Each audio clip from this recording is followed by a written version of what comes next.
Hi everybody! Today's project is a car one. We're gonna change a coil pack in my little Rav. I have like a check engine light coming up a little while back, and with my OBD tester it was reading a misfire on cylinder number 2. I had changed the wires recently, and I didn't clear the code, so that means that it's further down the line, and what's next is the coil pack. About a year ago I did change the coil pack number 1, the closest one to the front of the car, and it was misfiring. I think it's cylinder number 1 at that time. Now it's calling for number 2, which is linked to the back one. Unfortunately for me, that's the toughest one to change. I'll show you the ins and outs of it.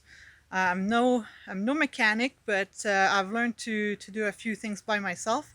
That way I save the labor money, and some of the jobs are quite easy to do. So I'm gonna flip this camera and show you what I've got to do. Alright, so first thing first, I'm gonna show you what a coil pack looks like. I should have gotten this out of the box before starting to do the video, but it doesn't matter. There's 2 of them in the Rav4. This is a 99 Rav4, and this is what a coil pack looks like on those Ravs, those Toyotas. So here it is. It kind of sits this way in there. So where I have to go, I'm gonna show you the front one. It's this little unit right here, just under this here. We can't see. There, this thing right here, and it's held by 2 bolts, one on the front and one in the back. Maybe I should put the flashlight down there so it'll be easier to see. Maybe. There you go. So just behind, right here. Anyways, we can't see really what I'm doing. The wires are, the plug wires are here. They run down to this area down here where the packs are. There they are. So I'm changing the one out back right here, and the front one I was changed recently. The wires I did about 6 months ago because I had some humidity problems, so I did change them. And now I've got to reach down to the back one here. There's a screw mounted just behind where that big clamp is right there, and there's another lower screw. I have to figure out how to do this. I've never done that before, but it's going to be interesting. Also, what I did is I went ahead and bought a set of plug sockets. So they have a little different inside. I don't know if you guys can see. That grabs the plug. Don't know if I can show you with the biggest one. Here. And that way you can remove the plug out of there. So I bought the set for them because I've got more than one vehicle, and I need to do the spark plugs in all of them basically, so might as well get the whole setup. I think I had one set that for I don't know what vehicle, but now I've got them all. Anyways, I'm gonna get started, and apparently it takes a 10 mil key, good old 10 mil. It's not focusing. Anyways, you get the gist. 10 mil key to get them out, and I'll get going, and hopefully it's gonna go easier than I think, because I got warned that the back one is really hard to do. So stay tuned. Now I've got the plug wires out of the coil pack, and to take them out there's a little clip right here that you push outwards, and then this will come off, and then you can just pull it out.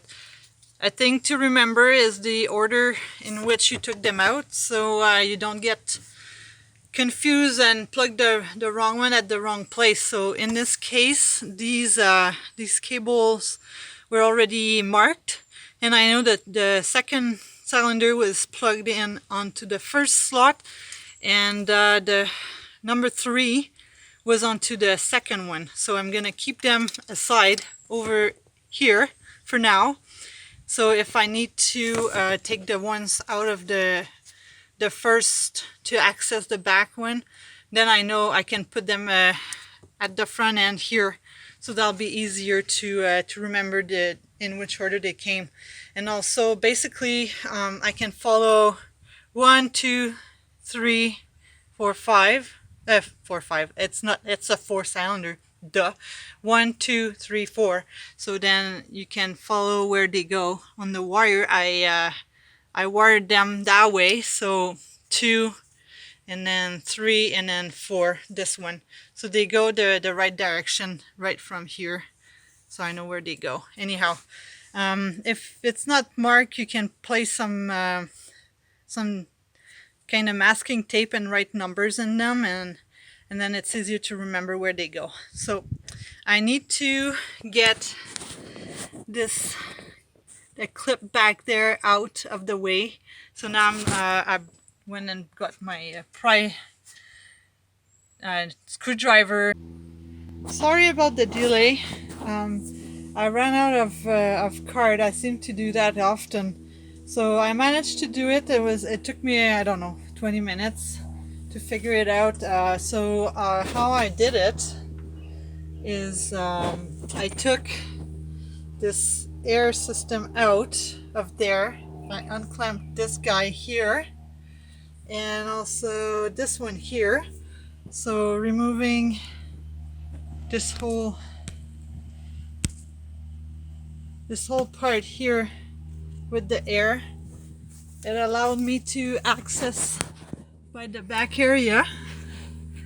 And I disconnected this one, and there's another one underneath. Sorry, my arm under here. The white one right there. I took it out, so that allowed me like this whole space here to actually go and do it. It was a 10 mil. I ended up using a small ratchet to be able to get in there.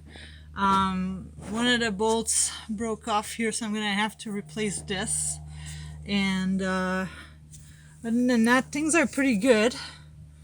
I'm gonna get ready to fire the thing up, and I used this old spare tire out of my truck to get on it. It was giving me enough height to be able to bend over like this part, like being able to flop over there.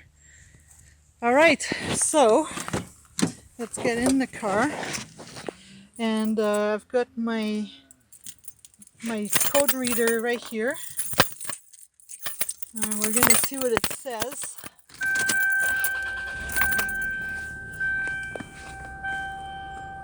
So our code says insufficient EGR flow insufficient.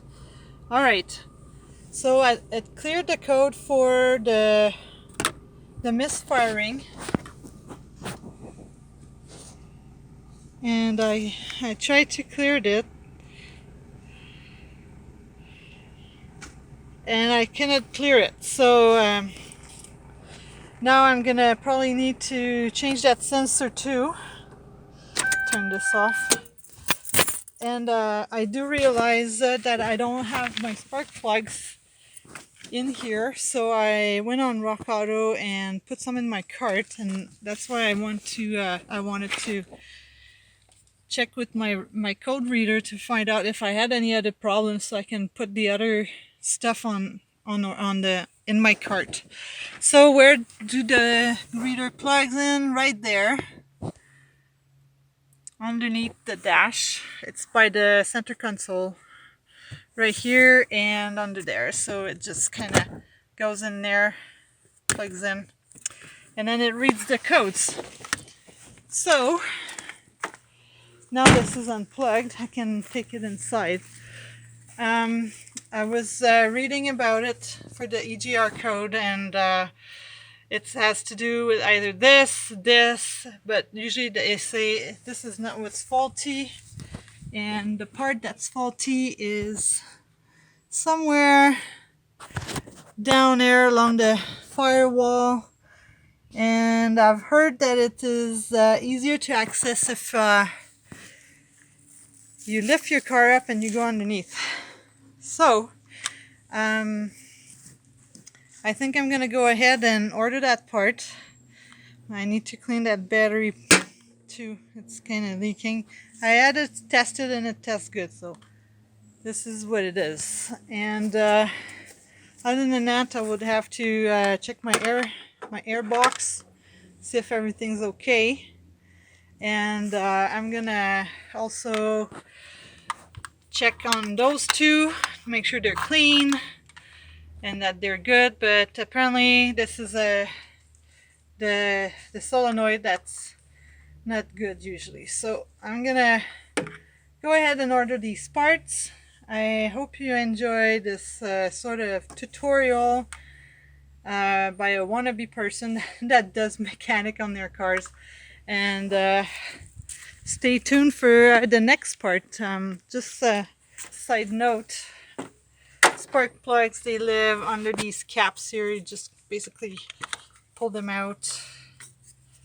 Comes like this, and they're right down there. So I don't know, we can't see, but they're down there, and this is like where the ignition goes. So I'm gonna change them. I just found the local parts store to find out